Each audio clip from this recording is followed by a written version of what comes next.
আসসালামু আলাইকুম ভাই ফ্রেন্ডস, কেমন আছেন সবাই? আশা করি সবাই ভালোই আছেন। ফ্রেন্ডস, এই গাড়িটা হচ্ছে টয়োটা ক্যামরি 2013 মডেলের।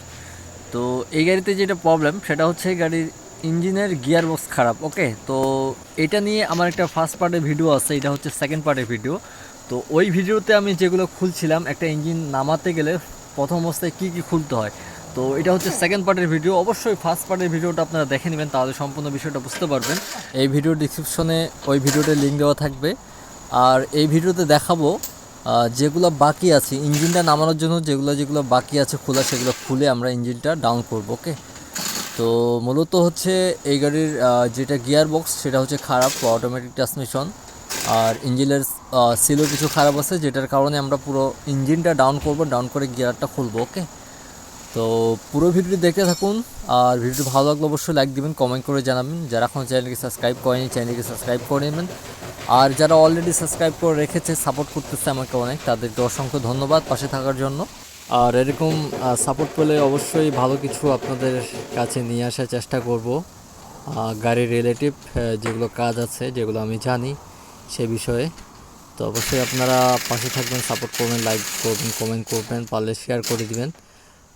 যারা যারা নতুন, যারা যারা কাজ শিখতেছে, তাদের জন্যই আসলে ভিডিওগুলো করা। ওকে, তো মেন কথা হচ্ছে গাড়ির যেটা গিয়ার বক্স সেটা আমরা রিপেয়ার করছিলাম, 1 বছর ভালো চলছিল। এবার আমরা ভালভ বডি খুলে দেখছি, এটার অবস্থা খুবই বাজে। যেটা রিপেয়ার করলেও খুব একটা ভালো চলবে না। ওকে, যেটার কারণে আমরা কাস্টমারকে সাজেস্ট করছি এটা চেঞ্জ করাটাই বেটার হবে। ওকে, তো মূলত যেগুলো বাকি আছে সেগুলো খুলতেছি, পুরো ভিডিওতে মনোযোগ সহকারে আপনারা দেখুন। এখন আমি এক্সেল ড্রাইভ শেপ সিবি জয়েন্টগুলো বের করব, সাইলেন্সার খুলবো। ওকে, নিচে যেগুলো কাজ আছে, তারপর হচ্ছে টর্ক কনভার্টারের যে বল্টু থাকে সেটা খুলবো, তারপর আমরা ইঞ্জিনটা বের করে নেব। ওকে, তো পুরো ভিডিওটি দেখতে থাকুন।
তো ফ্রেন্ডস, ইঞ্জিন নামানোর জন্য যেগুলো যেগুলো খোলার প্রয়োজন সব কিছুই খুলছি আমি এখানে, দেখতে পাচ্ছেন।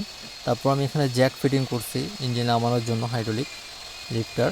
ওকে, তো মূলত এখন যে বিষয়গুলো সেটা হচ্ছে যে আমি এখানে একাই আছি, যেটার জন্য বারবার দেখতে হচ্ছে।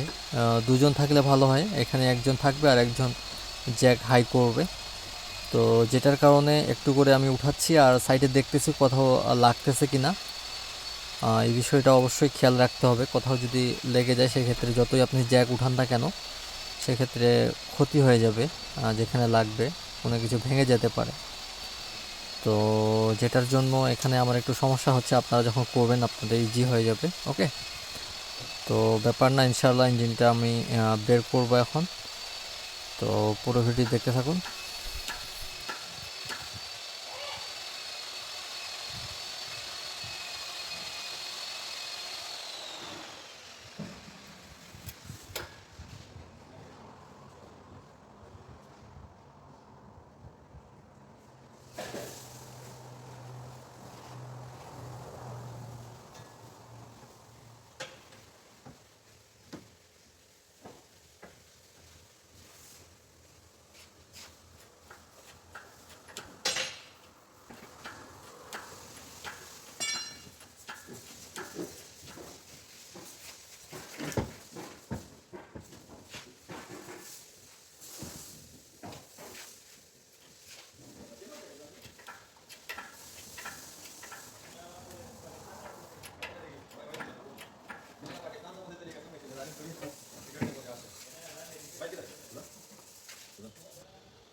তো ফ্রেন্ডস, আলহামদুলিল্লাহ ফাইনালি আমরা ইঞ্জিনটা বের করছি, ইঞ্জিন গিয়ার কমপ্লিট। ওকে, এখনও জ্যাকের উপরে আছে।